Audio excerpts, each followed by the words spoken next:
first one, the magic site, I already told you. I found the buyer in the forum, and he was obviously a very targeted buyer, so he was happy to grab that. So he was actually, sorry to interrupt, but he was willing to pay a lot more because he was so passionate about it, well, and because he was making money out of it? He was using the forum to run a store. He had about $20,000 worth of revenue. And, sorry, Matt. Yeah, $20,000 worth of revenue from the forum already. So, you know, it was like he was taking ownership of something he already derived a lot of money from, and it made sense for him. I guess what's the multiple there from $500 a month to $13,500 sales? So in fact, 20 odd times. So when you find a passionate buyer, someone who it fits well with, and I'm sure it was worth it for him. Oh yeah, it's not like he was ripped off. Not at all. Yeah, it was worth it to him to buy that site. Yeah. The blog came about through the readership. This is often what I do as a first point of action to find a buyer.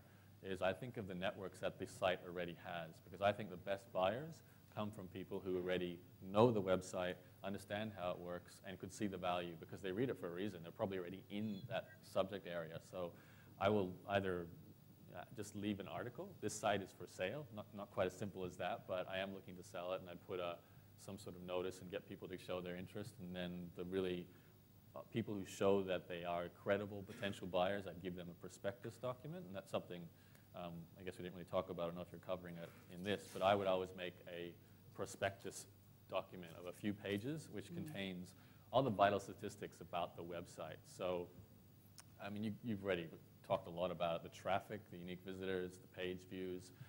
Nowadays, you have to show Google Analytics to show that kind of information.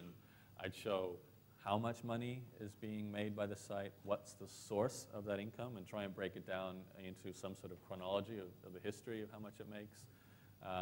I'd show who had to do what jobs to maintain the site, so the people they were clear on what costs were involved and what labor was involved and what the owner did versus what the managers did, what they got paid. And really, I think one of the most important things to put in a prospectus document is what you would do to make the site better as the new owner. I think that's a way to make them very excited about the prospect of buying the site and then doing those things you recommend to renovate it so they can see the increase in value. So the prospectus is very important. The more the site costs, obviously the thicker the prospectus should get too. If you're selling a $100 website, you don't need a 10-page prospectus, but certainly for the bigger deals, I had a lot longer due diligence process with buyers. Yeah, the small business branding one came about from a reader of the website, and we negotiated and did the deal. The miniature motorcycle one came through a friend of a friend.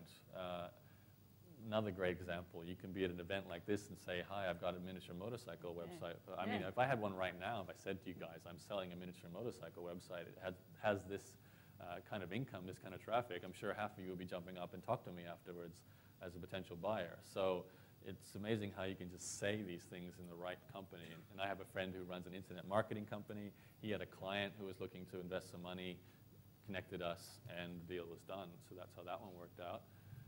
The proofreading business is the most interesting way I found a buyer because I didn't really see it coming. In this case, it's a little bit tricky. So my proofreading business, to keep the business going, every 6 months we'd hire new editors. But because the website started to rank well within Google, we get a lot of people looking for jobs. We actually got more people coming to us as editors looking for work than customers actually wanting to use the service because there's a lot of out-of-work proofreaders and editors. It's a bit of a supply-demand inequality there. But what I got tired of doing was saying, sorry, we're not hiring right now, come back in X amount of time. Instead, I set up an email newsletter. So enter your name and email, and you'll be notified when we're just about to do our next hiring round.